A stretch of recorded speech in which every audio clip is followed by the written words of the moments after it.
This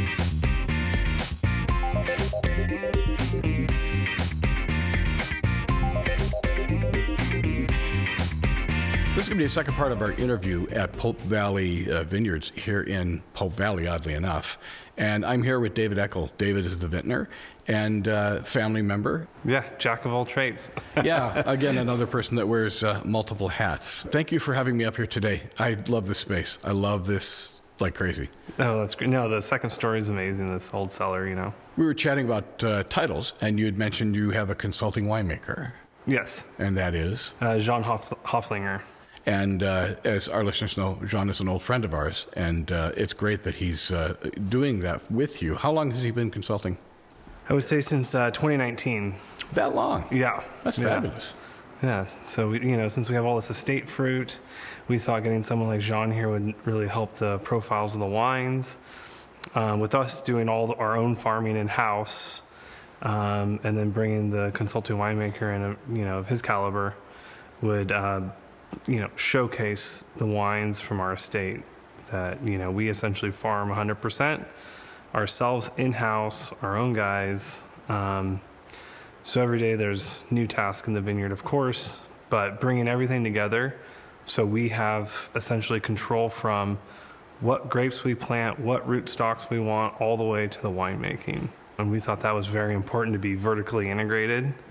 In order to make ultra premium or premium wine, you're going to have to take those extra steps. And I feel along the way, there's always steps that get missed if you start hiring other people outsourcing. So, our fruit's picked at night. We bring it up here, 7 o'clock, 6 o'clock in the morning.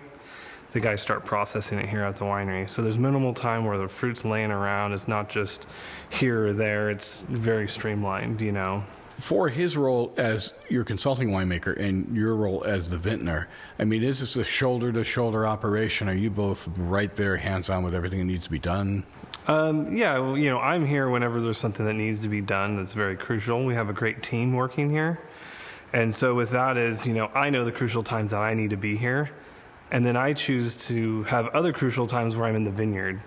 And because I think everything starts in the vineyard to bring it to the winery. And so obviously during harvest, we're up here at the winery, more so than not. And so we work together, text messages, emails, whatever. And I feel like both Jean and I come at the most crucial times when we're needed to make the best possible decisions. Are you doing any work for other wineries here in Napa? Well, no, we do. We have a vineyard management company and a development company. And so, that's why I always say when I have time, because we're developing vineyards, we kind of specialize in the ultra premium, from Atlas Peak all the way to Howell Mountain. And so that takes quite a bit of my time, but it's great to work on those properties because it really, to me, winemaking always goes back to the vineyards. And by us being able to choose those things and be involved in some of these other vineyards and consultants working on some of these ultra premium vineyards, I think it gives us such a broad knowledge base of what's going on in the industry and how we can better our own estate vineyards, And so I've been doing that for quite some time now. Now, you grew up out here, obviously. Yeah, grew up out here in Pope Valley. It had to be just an incredible place to be as a kid. Oh, yeah. Open space.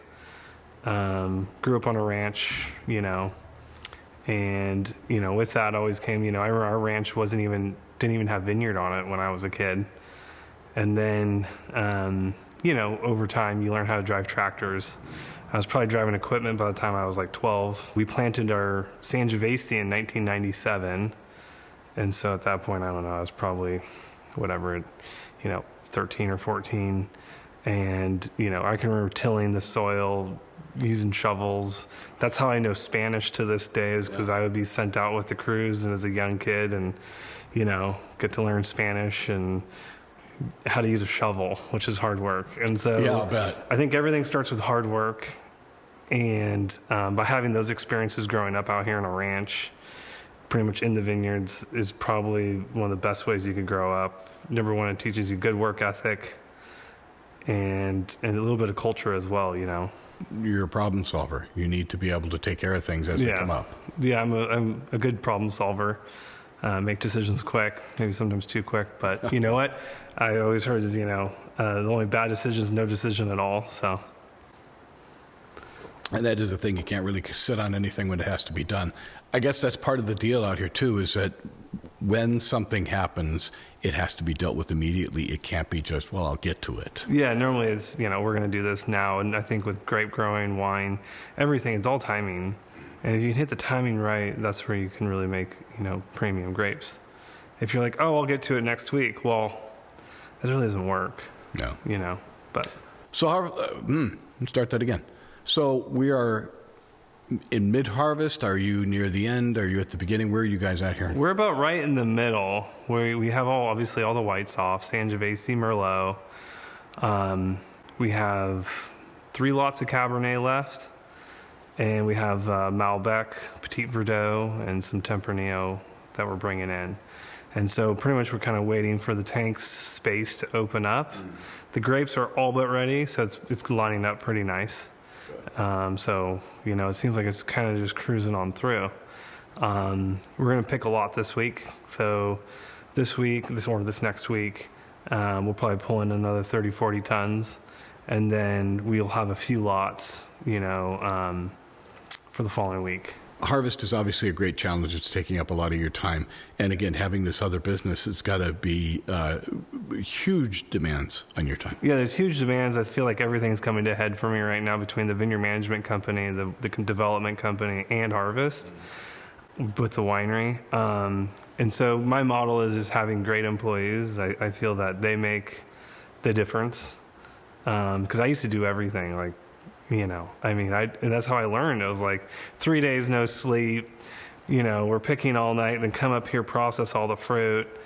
And I remember those days, and I'm like, wow, it was fun, but it definitely took a toll on you. Sure. Yeah. And as I've gotten older, I've okay, well, I want to learn and how to be more productive for the company and make the best possible wines. And so by having such a good team, it really makes it seamless between even the vineyard management guys that we have working for us, guys and ladies. They do such an amazing job, showing up on time, getting the fruit picked. And then half the time it'll be myself or my dad that we bring the fruit up here at 4 or 5 in the morning because our truck drivers are busy doing other projects. So I kind of reminisce sometimes and I enjoy it and bring the fruit up here for the guys, talk to the seller, talk to the assistant winemaker. You can give them a full download. You got this many boxes of this. We got this. You got you're going to these tanks. And then, they're off to the races. And so I really do find that having amazing employees really just make my world go around, very fortunate. What makes you crazy about the wine business? Makes me crazy about wine. For me, I just recently did another development with a partnership, a new one. And what I like is finding these terroir and bringing in from different lots. And I just, think it's great that, are you saying crazy in a good way or crazy in a bad way? Yeah, it could be either. And so for me, I'm this is amazing. This is a perfect scenario. It took me a long time to get this project up and going with one of my really good friends and another colleague. And for me, it's bringing that full project from planting to first, second leaf, sure, bringing in fruit. To me, that's the most perfect, amazing kind of cool thing. For the tasting room here, are people able to just wander on in? Do they need to make an appointment? How does that work here? We prefer appointment ahead of time. But if it's during the weekend and you're between Thursday and Sunday, come on in. But generally we do like to have appointments so we can give you the best, or the customer, the best possible experience. And for our listeners who'd like to learn about you online, what is your website? Our website is www.popevalleywinery.com. Excellent. David, thank you for taking time out. I know you're a busy guy right now, especially this time of year, so I appreciate it. Well, thank you. Appreciate it.